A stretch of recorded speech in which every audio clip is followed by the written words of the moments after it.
What do you think will be the dominant nation at that time?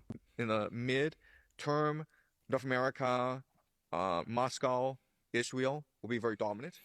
But over time, I think people will be surprised by the resurgence of the Germans and the Japanese. Professor Jiang is either engaging in political fantasy or he is deliberately engaging in strategic deception on behalf of China, because the idea that Germany and Japan will rise again is detached from reality.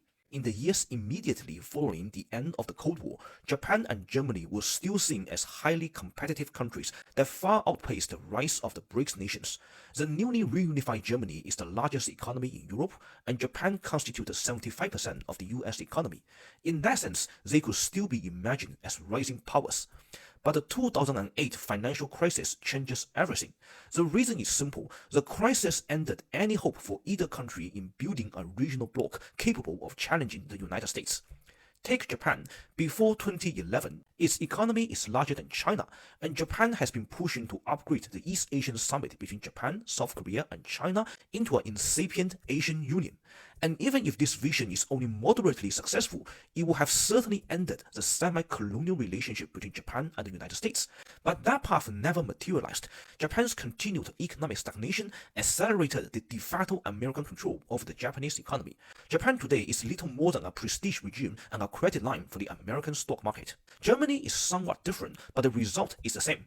Even as the Eurozone crisis vanquished the prospect of the euro challenging the dollar hegemony, Germany under Angela Merkel had a grand strategic vision. Germany wanted to use the Nord Stream 2 pipeline as the beginning of integrating Russia into the European Union in the same gradual spirit that once defined the European coal and steel community. If a German-dominated Europe could integrate Russia, that would have marked the beginning of a new rising Germany. But the Russia-Ukraine war has made that prospect dimmer than ever, and its relation with Russia has been soured for another generation.